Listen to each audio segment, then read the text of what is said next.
They were here thousands of years before Columbus.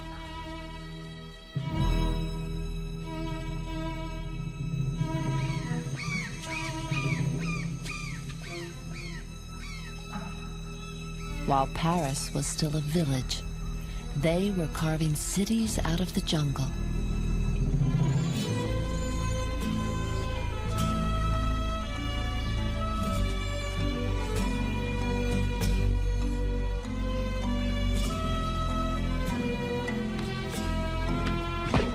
They played a ball game for life or death. They planned their lives according to the heavens. Their writing is a puzzle we're still learning to decipher. Wow, look at this. Really something. Now the pace of discovery is quickening.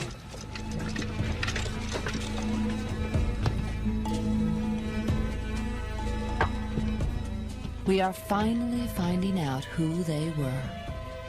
Bone? There's a lot of bone. Look at this. Ooh, man. Look, it's a black kind of. Oh, man. This is really a powerful work of art.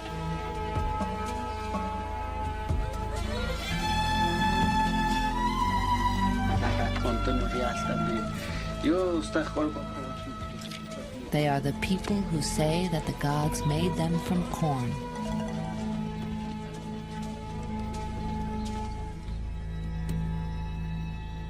They are the Maya.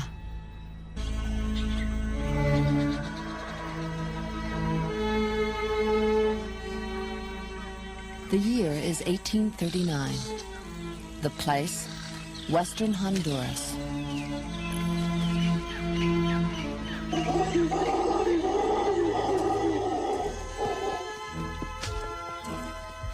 An American explorer named John Lloyd Stephens is leading an expedition in search of an abandoned Maya city called Copan. Almost nothing is known about the Maya. Stephens is about to learn more.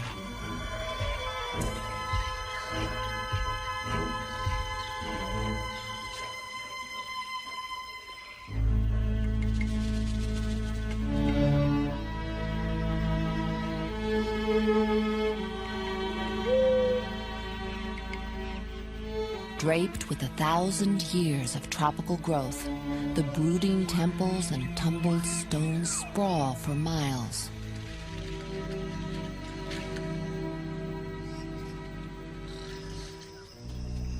Stephens is overwhelmed by a sense of mystery. Who built this place? What happened here? In the following days, Stephens and English artist Frederick Catherwood record their impressions of the ruined city.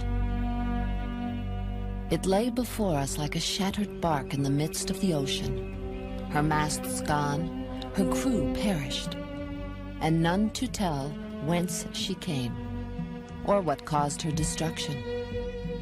All was mystery. Dark, impenetrable mystery. During the next 3 years, Stephens and Catherwood visit the better-known Maya sites to the north. In Yucatan, they explore Uxmal and Chichen Itza.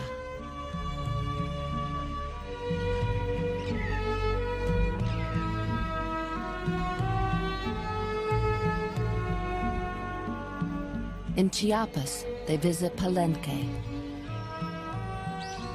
And still, questions plague them. Who built these cities? Why had they been abandoned? The land of the Mayas spread from parts of Honduras, El Salvador, and Guatemala in the south to Belize and Mexico in the north. It was dotted with hundreds of small kingdoms, each with its own unique history. The heartland of what scholars call the classic Maya civilization lay in the southern lowlands. It is there that our story takes place. starting at the site where scientific excavations first began, Copan.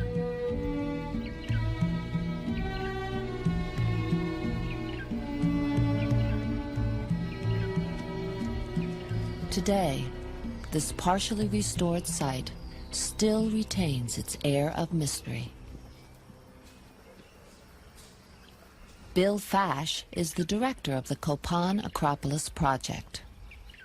Copan was one of the premier Maya cities. Now, we can't say that in terms of its size. Certainly there were other cities that were larger. But while it was booming for about 400 years there, it was quite a place. It had incredible artists, sculptors, architects, engineers, astronomers, scribes, and so forth. So I suppose if you had to put it in our cultural terms, if Tikal were like, say, New York, Copan was like Paris.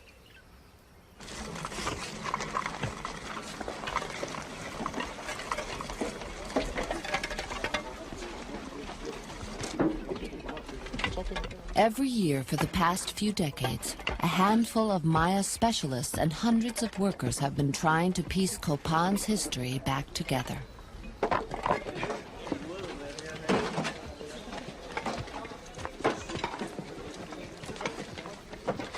The story of what happened here is still unfolding, stone by stone. There are over 30,000 fragments of stone sculpture that once adorned these buildings. The problem is, for this particular puzzle, there's no box top.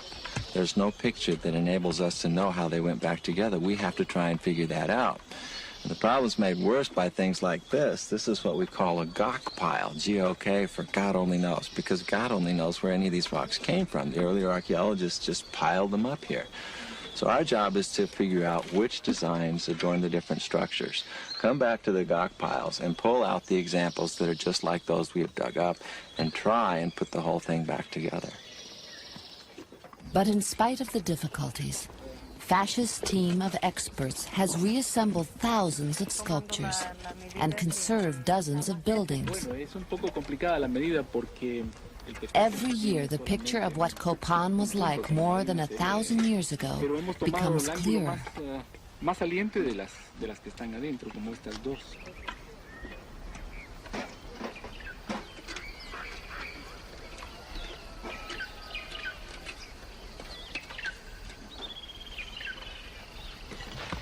Many clues still lie hidden in the temples where the Maya elite buried their dead.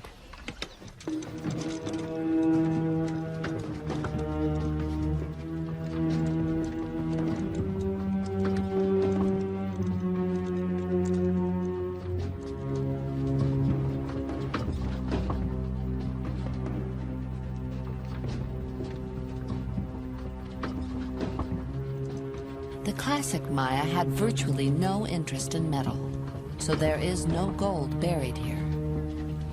But sometimes something even more valuable is unearthed. That's it. Watch the wire. Can I see this space? All right, yes. It's repainted. It's a stucco coating over. In 1992, Robert Scherer discovered the tomb of a royal family member. Buried with him were some pots. One glyph is there. What makes these vessels especially significant are the painted designs and the hieroglyphic writing. Well, they're fantastic vessels, although I don't know if I can say much about the glyphs on them. 40 years ago, we could read only a few Maya hieroglyphs. Today, we can read about half, Arrangement of the design. but it takes an expert. There's another pot just like the Just like one this with one. the feet in the tomb. Wow. But again, it's just a... David Stewart is the son of Maya scholars and one of the world's foremost epigraphers.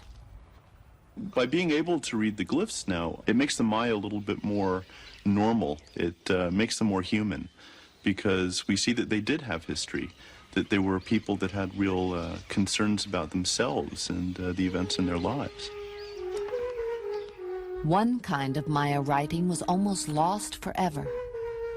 When Spanish priests arrived in the 16th century, they found hundreds of folding books called codices and promptly burned them. Today, only parts of 4 codices remain, but they have helped to shape the way we think about the Maya. The books are almanacs, filled with astrological information.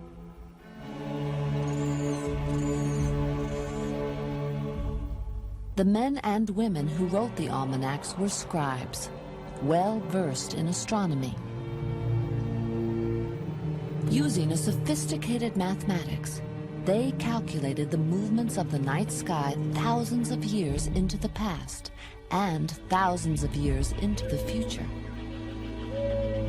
They knew that the universe moved in cycles, some very large, some very small. They even predicted eclipses of the sun.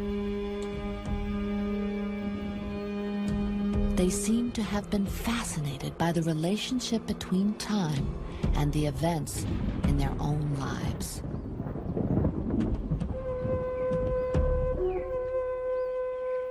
The Maya also left a record in a medium much more permanent than paper. And this writing contains much more than dates and numbers. On these stones, the Maya recorded the important events in the lives of their rulers.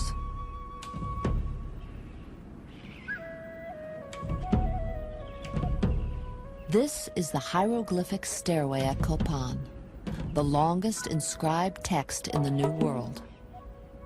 But early archaeologists reassembled it out of order, so today we can read it only in segments.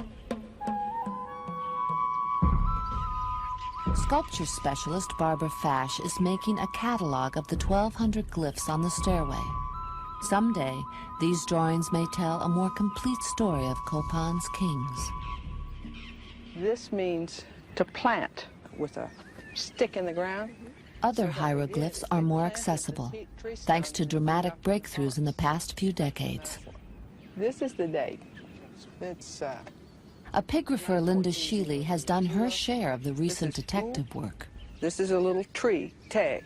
And on this side, facing the east, he's young. But on the west side, you can see, look at the beard.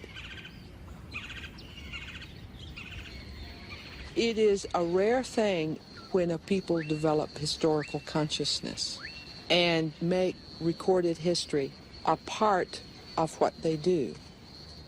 What we are participating in now is the recovery of lost history, because American history does not begin in 1492 with Columbus. It begins in 200 BC with the first Maya king who wrote his name on a stone.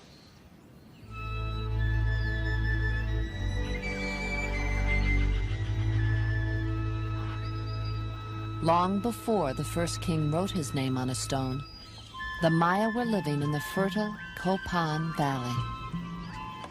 They were corn farmers.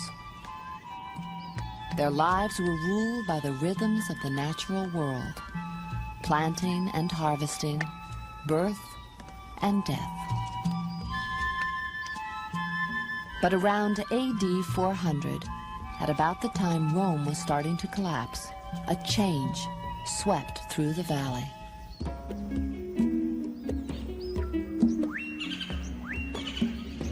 On a lazy bend in the Copan River, buildings made from stone were rising from the jungle floor. Brilliantly colored buildings surrounded a whitewashed central plaza where thousands of people could gather. There was trade in shells and cacao beans, tobacco, jade, and feathers. At the center of the city stood the ball court.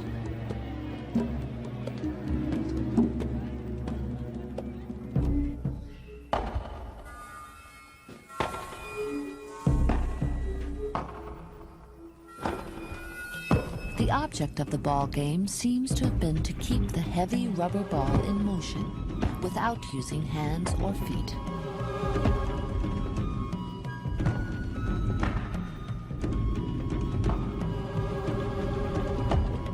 Stone carvings at some sites show ball players with severed human heads dangling from their belts.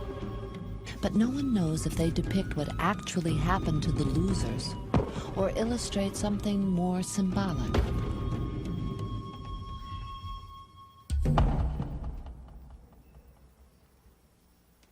The ball was supposed to be a metaphor for the movement of the sun, and by extension also the moon and the stars. And you wanted to make sure that there was regularity in that movement. They thought that if they played the game in the right way and honored the gods in the right way, that they would ensure the agricultural cycle and enable the sun to rise and the rains to come on time, and for there to be a bountiful harvest.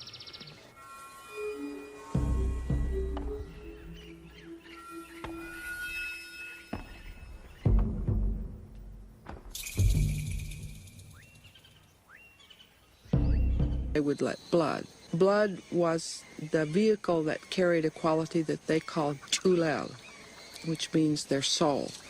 It was something that not only permeated human bodies, it permeated buildings, it permeated the trees, the sky, it permeated all things sacred in the world. And when they gave blood, what they were doing was they were activating the chulel. It's like George Lucas's The Force, if you can think of Obi-Wan Kenobi, you know, calling the Force out, or Luke as he guides the plane in, you know, in the final Death Star battle. That's what the Maya were doing by these rituals, is they were touching what they considered to be the living force of the universe, and it's still here.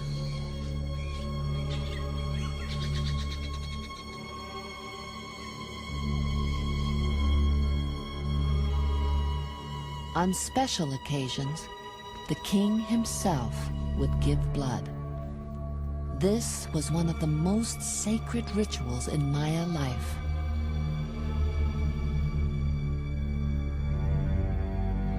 After days of fasting and spiritual preparation, the king would pierce his foreskin with a stingray spine and let the blood drip onto paper strips.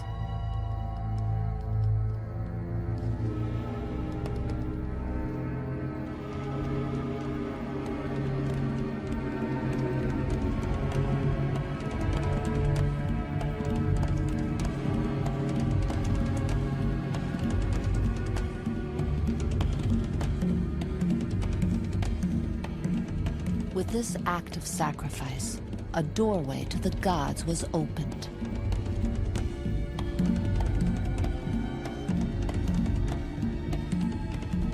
When the paper strips were burned, the Maya believed they could see their gods in the rising smoke.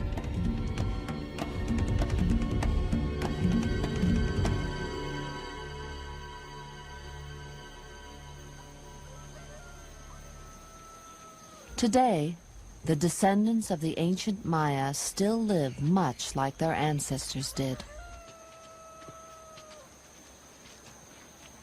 The myths they remember and the ceremonies they perform are all part of a tradition that the Maya say God gave them at the beginning of time.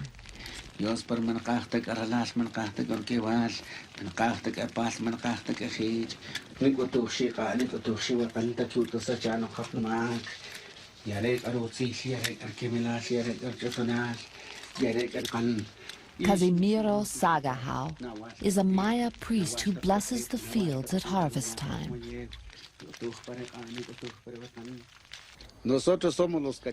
We are Cachiqueles, direct descendants of the ancient Maya. Our religion is from a long time ago. I learned as a child from the Maya priest. In dreams, we learned from the Maya gods when to plant and when to harvest, when to set the fires, and when to do the corn ceremony.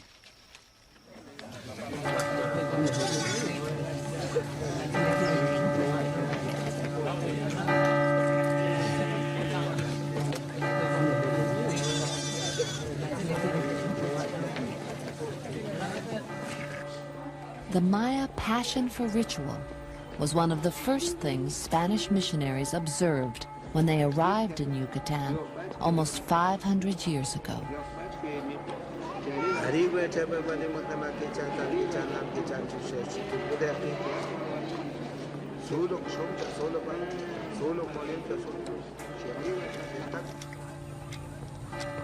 When the Catholic Church banned traditional forms of worship, the old ways went underground. Today, the religion the Maya follow is a blend of these two ancient faiths.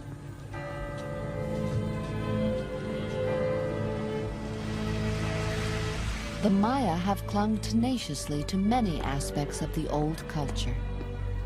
In the highlands of Chiapas and Guatemala, their unique dress not only defines them as Maya, but identifies the particular village where they live.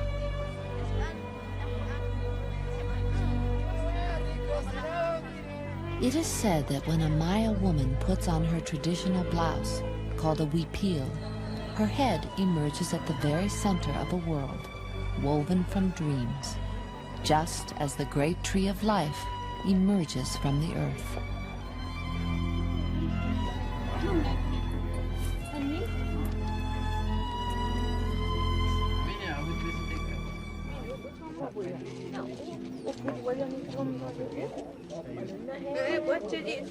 In the highlands of Chiapas, Mexico, Chip Morris has been working with weavers for 20 years.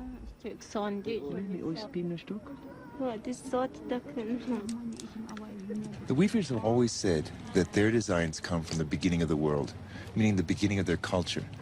When I started looking at the archaeology of the sculptures and the statues, the things that show what the weaving was like, there are a number that are all but identical to the weavings of today.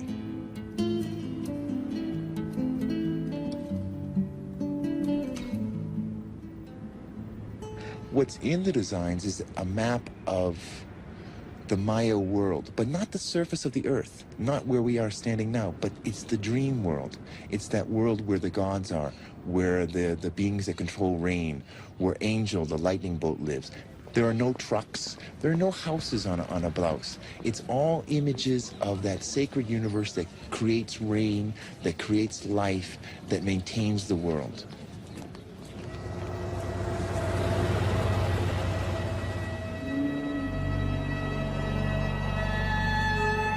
In a world where the line between the secular and the sacred is almost imperceptible, everything is more than it seems.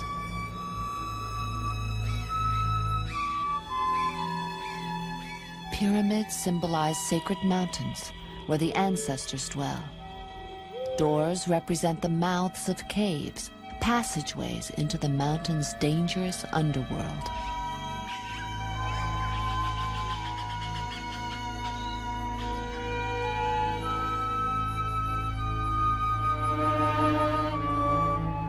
The Maya believed they went to that underworld when they died.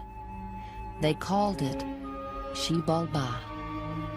It was the place of fright, a watery realm of disease and decay that ordinary people had little hope of escaping.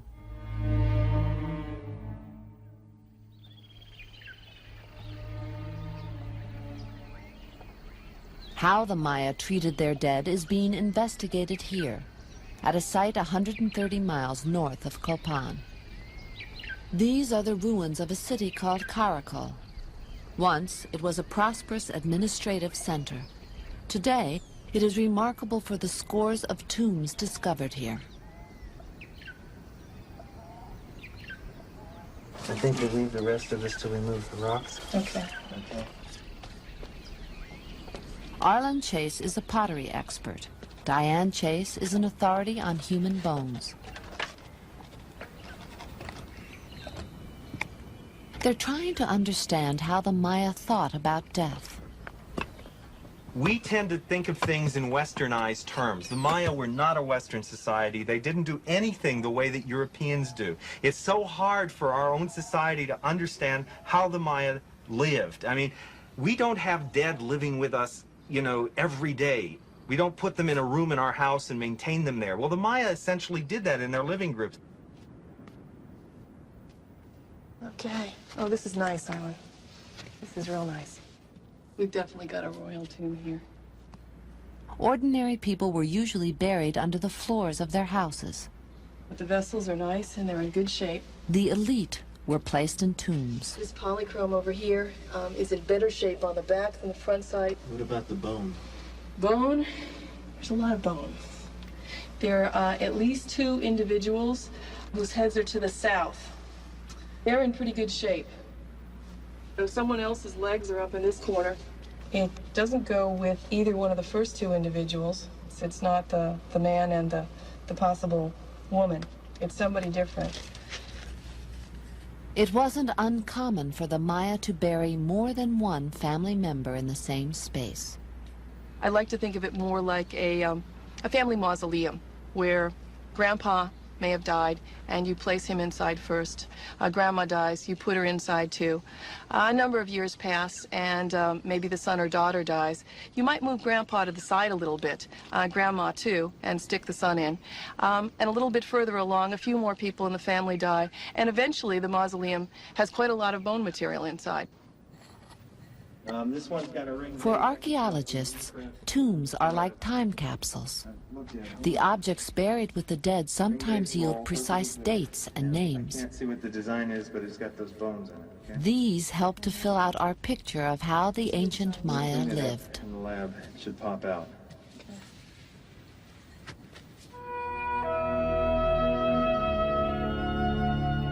And sometimes what they find is simply beautiful.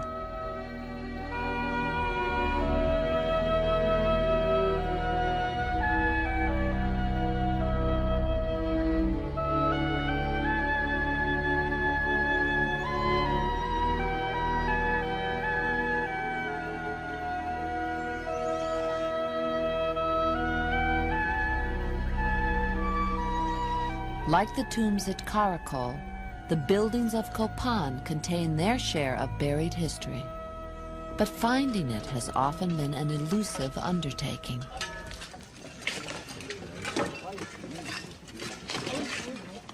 Honduran archaeologist Ricardo Agurcia has been working at Copan since 1978. My primary interest was finding out what happened to these people. It's something that's part of my heritage, too. It's something that's part of my country. And I grew up, I mean, I wasn't very young when I came to these ruins the first time, but it impacted me. And it was a fascinating issue, a question that you were always thinking about. What happened to these people? Who were they? How did they do the things they did? For the past 4 years, Agurcia has been excavating a temple pyramid that may tell us more about how the people of Copan lived. Temple 16 is a typical royal structure in terms of its construction, and therein lies the archaeologist's challenge. For the Maya, certain spaces were sacred, so they built their temples one on top of another. Workers would collapse the upper levels of an existing structure, encase what was left with heavy fill, and build a new structure around it.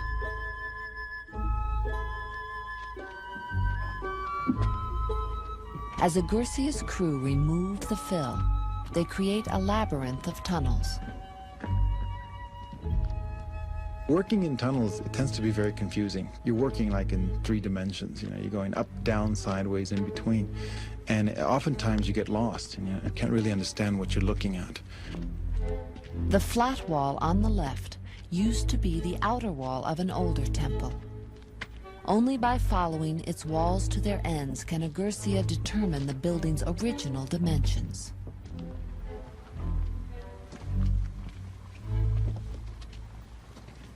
I only traveled a short distance, and bingo, we hit another wall. It still goes farther off, towards the south. So we then tried going up to see whether we had the bottom part of a substructure or the higher part of it, and started going up. And you can see here the terraces going up of what was a very large pyramid. It goes up, as far as we've traced it, 8 stories high, and each one of them curving back and going further up.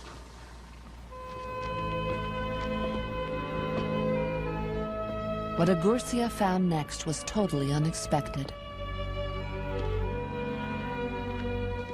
There was yet a 3rd structure inside the first 2, but this one was different. The building Agurcia calls Rosalila was perfectly preserved. The loose dirt was removed, exposing a set of giant masks, still tinged with traces of the original paint. Most of the masks we found before were perhaps a meter or two tall and would extend as much as 5-6 meters. But these masks just kept going and going and going, and to this moment we still haven't found the end of them.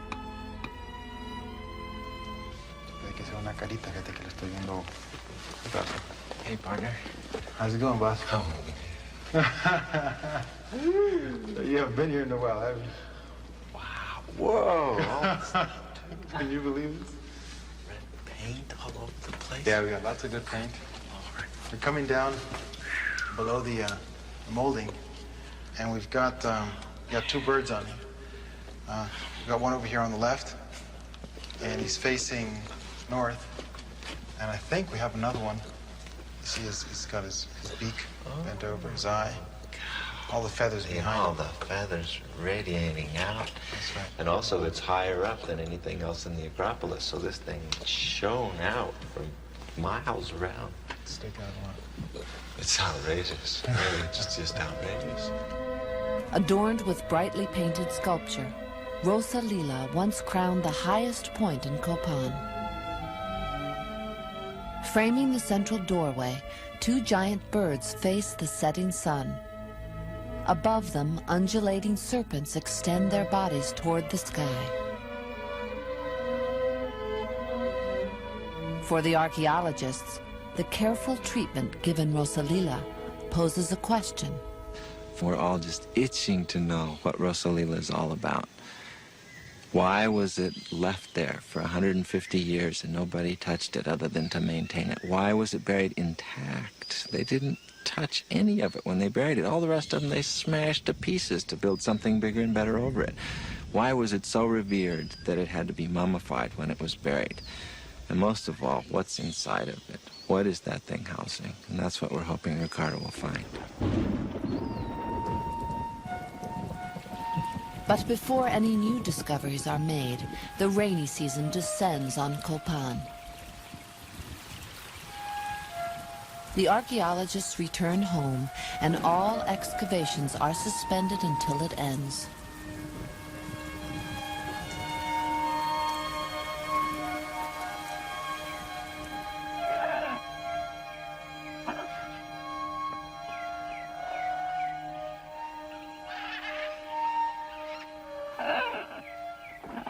Nearly 6 months later, the rain is over. The weather clears. At last, the excavation of Temple 16 can be resumed. For another half year, workers continue to peel away the dirt from Rosalila. And just before the rains resume, the enigmatic temple yields one more surprise. From a small cache found in a doorway, Agurcia removes something buried 1,300 years ago. Look, it's a black kind of a... Oh, man. It doesn't fit. It's close enough. You would not believe how sharp the edges on these things are. What they have found is a bundle of blades chipped from an especially sacred material, flint, the Firestone. They were probably used on ceremonial occasions, and the faces may depict royal ancestors or sacrificial victims. No one knows how long it took to create these delicately flaked blades, since no one today has the skill to make one.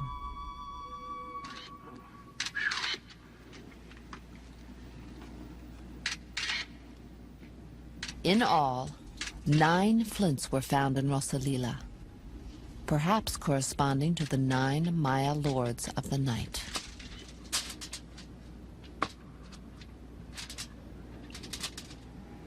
It's been here for 1,300 years, and it's unbelievable. It's a beautiful piece of art. I mean, the finesse, the work in it is incredible. And I just feel like incredibly privileged, you know. You get caught up in the heat of the battle, and you try not to forget to, take your pictures, take your measurements, and at times you forget to think about it and to think the fact that it's human beings that did this a long time ago, and that when they did it, this was very important to them. I'm touched by it. I really am. And it's a special feeling. It doesn't happen every day.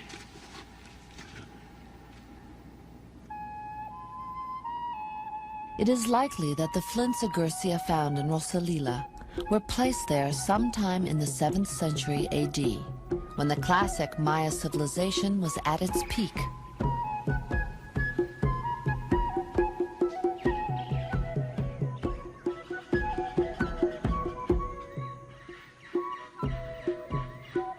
In many Maya kingdoms, there was a boom in the construction of new buildings. Some cities were even connected by roads, and trade among them flourished.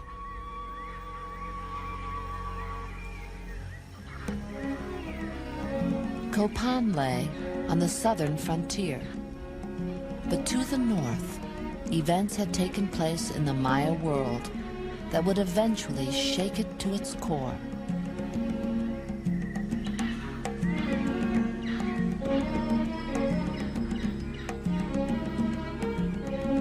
Tikal was one of the greatest Maya cities, a prosperous urban center that was the envy of its neighbors. It was probably inconceivable to the kings of Tikal that any other kingdom posed a threat. But in the spring of 562, Caracol attacked Tikal and defeated it. During the upheaval that followed in Tikal, members of the royal family moved away into the jungle and established their own city. Today, a research base camp marks the spot. What was once the great city of Dos Pilas has again been reclaimed by the jungle. The effort to piece together a picture of its dramatic rise to power is being led by Arthur Demarest. What he has learned is changing the way we think about the Maya. 40 or 50 years ago, we thought of the Maya as this peace-loving, theocratic society, these scholarly kings who studied the movements of the planets and lived kind of in a world of their own. Now we know from the recent hieroglyphic decipherments and from excavations like these that have found fortifications that the Maya were a very violent people, one of the most warlike peoples of the New World, and that they were constantly engaged in warfare, battles of dynastic succession, and earthly pursuits.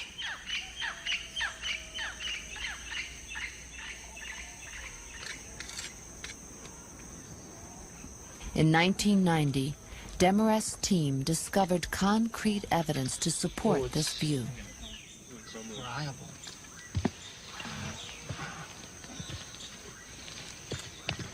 It is a large, perfectly preserved hieroglyphic text, and on it, it talks about a series of wars, battles, and conquests involving the big players, Tikal, Dos Pilas, battling each other, and it records the outcomes. It's a tremendous piece of information, and its decipherment, I think, is going to change the way we look at this very critical period in Maya history.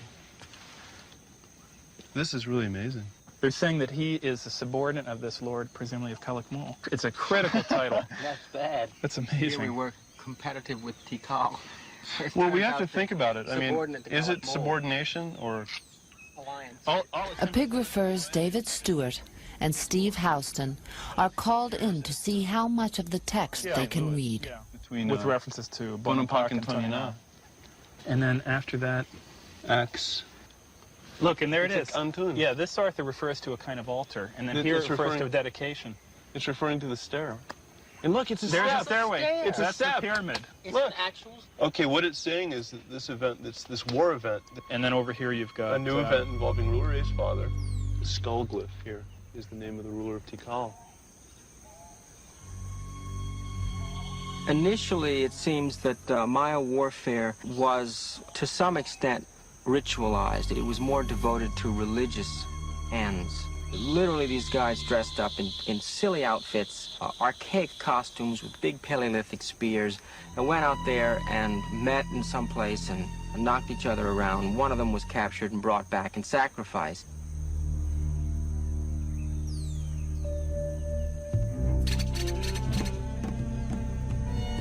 What the hieroglyphs on the stairway seem to confirm is that sometime in the 8th century AD, ritualized warfare gave way to campaigns of expansion.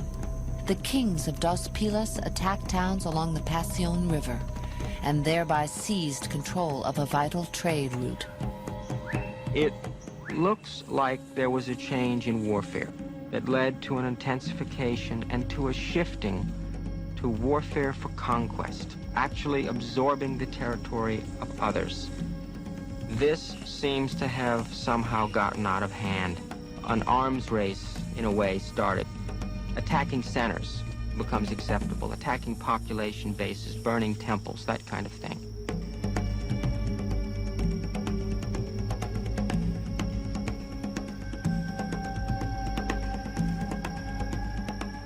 The new warfare would eventually come to Caracol as well.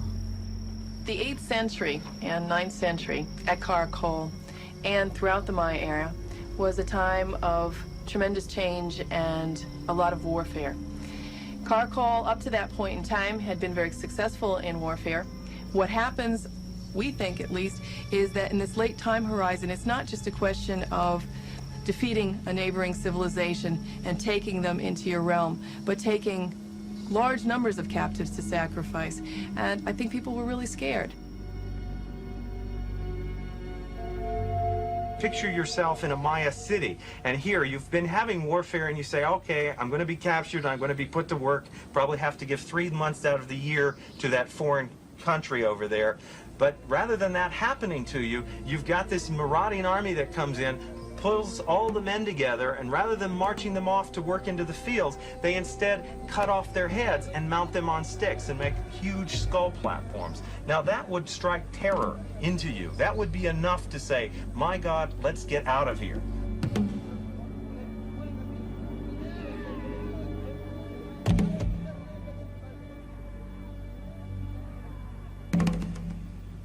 Even Dos Pilas would finally face the terror.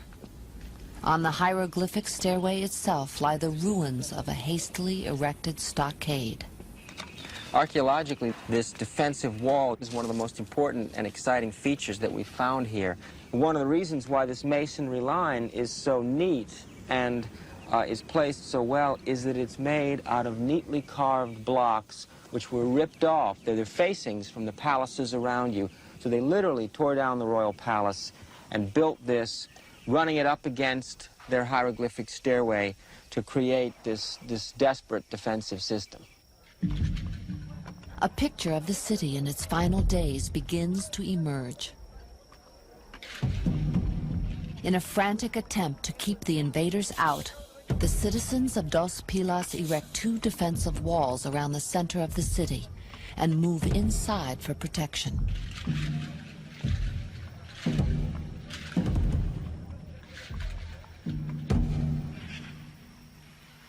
These are low house platforms that held little huts that filled the central ceremonial plaza here at Dos Pilas at the time of the siege and the collapse.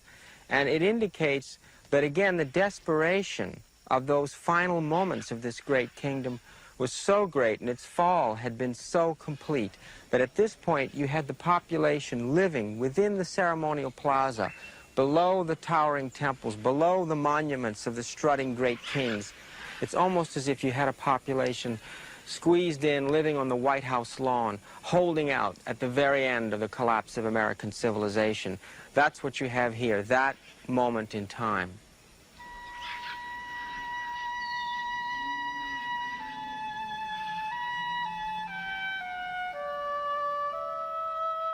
Copan, meanwhile, is struggling with problems of a different sort.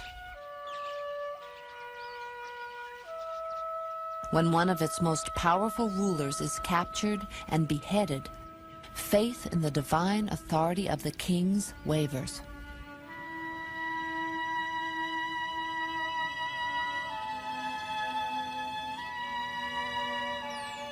At the same time, the population in the Copan Valley continues to grow. Basically, the Copanecs became victims of their own success. And as this city grew and became more vibrant and more attractive, eventually all this nice, fertile alluvial bottomland was covered by houses. And they were basically cutting themselves off from their own food source. As time went by, all of the forest was eliminated. This caused wide-scale erosion throughout the valley. This eventually resulted in less rainfall, and people just weren't able to live here anymore.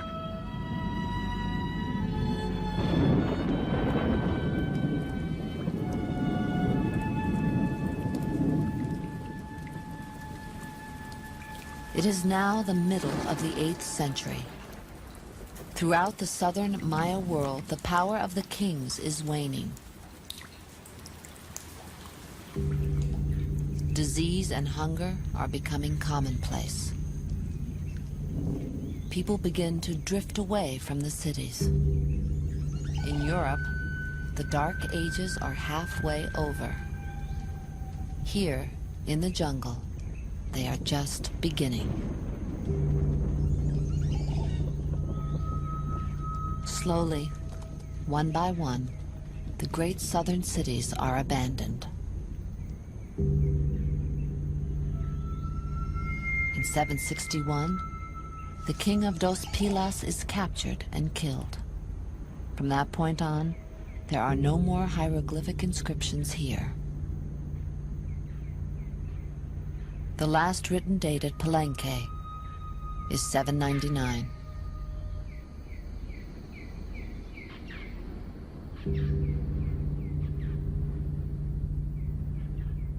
"20 years later, Copan falls silent.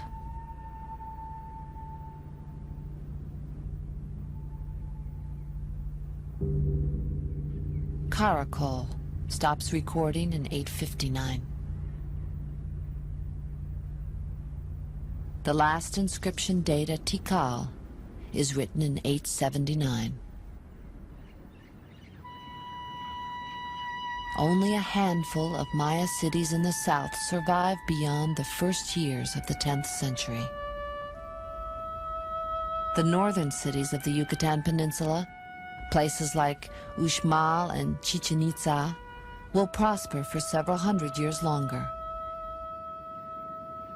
But they are no longer ruled by divine kings, and gradually, the old ways of building and writing and worshiping slip away.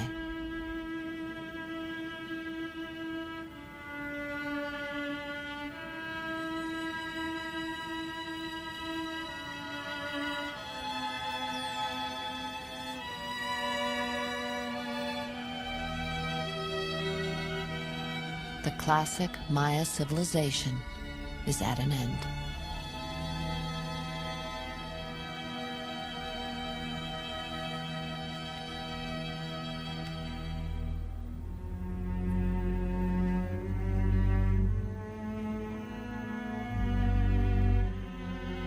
One of the things I think that strikes the public consciousness about the Maya civilization is to see this sophisticated culture with its monuments and architecture and science and writing system in the jungle, covered, destroyed, an area that's now abandoned today. I think that there's an immediate impact when you see that. It reminds us that we can fail, that civilization is a complex phenomena and we can screw up, and the consequences can be totally catastrophic.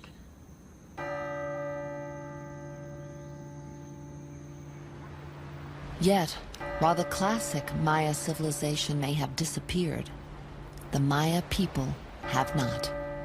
For 3,000 years, they have survived the ambitions of their own kings and those of foreign conquerors. And once again, they are under assault.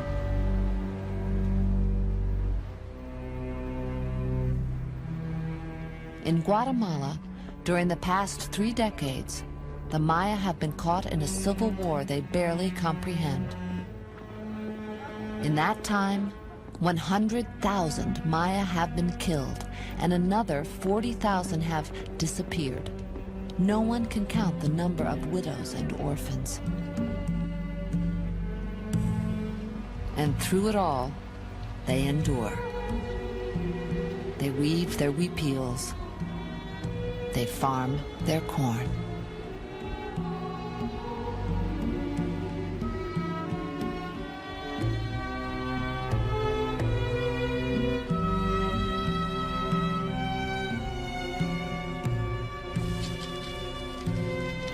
I feel that the Maya of today are very much in the same traditions as the classic Maya. What they've lost is that big covering, that overlay of nobility. And they dropped it themselves. They basically told the kings, that's it, you're not working anymore, and they went in to continue their own lives. I don't like it when people talk about the Maya collapse, because they never collapsed. They evolved. They went through different hard times, good times, bad times, but they're still with us. They still maintain their customs. They still maintain their ways of organizing their societies. And it's very exciting to see how much of the ancient Maya way of life is still alive and well.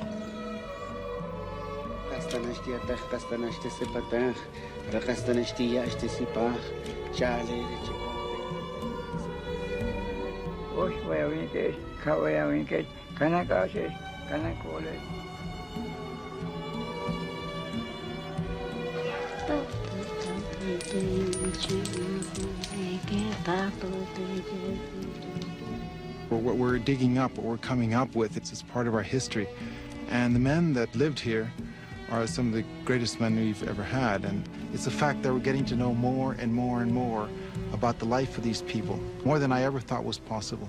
I think if somebody had asked me as a graduate student whether we would know what we know today about the Maya at Copan, there's no way I would have believed them. What is happening now is the people who made these places, people like Yashpak or Bird Jaguar or Pakal, are getting back their voices. They are becoming real to us and speaking to the people of the 20th century about who built this place and why and what they felt and what they thought about the world. These are not anonymous people anymore.